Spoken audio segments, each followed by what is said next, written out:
In today's video, I'm going to teach you how to add links to pins. We'll walk through the exact process so your pins lead people straight to your blog posts, product pages, or any approved destination you choose. This is a simple workflow, and once you've done it a couple of times, it becomes second nature.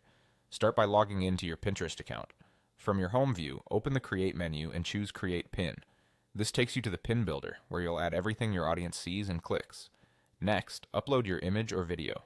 Use clear, high-quality visuals that match the content of your link. Vertical images in a 2:3 ratio typically look best on Pinterest feeds, and minimal on-image text helps your message stay readable.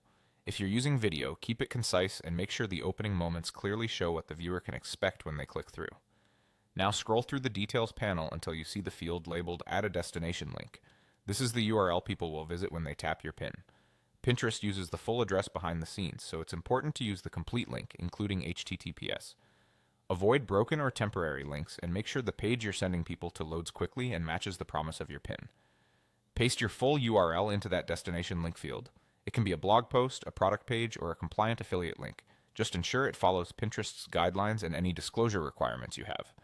If you use tracking parameters for analytics, you can include those here as part of the full link. Double check for typos and confirm the address is exactly where you want the click to land. With your link in place, add a clear, keyword-rich title and a helpful description. Think about what your audience is searching for and describe the value they'll get after clicking. Keep it natural and user-friendly. Add alt text to describe the image or video content for accessibility. Be accurate and concise rather than stuffing in keywords. Good alt text helps more people understand your content. Finally, choose a relevant board so your pin is organized where your audience expects to find it. A well-matched board improves discoverability and context. When everything looks right, click Publish. Your pin will go live with its link attached, ready to drive viewers to your chosen destination. That's all it takes. Log in and create, upload your visual, add the destination link, write your details, pick the right board, and publish. Follow these steps each time, and your pins will consistently send traffic exactly where you want it to go.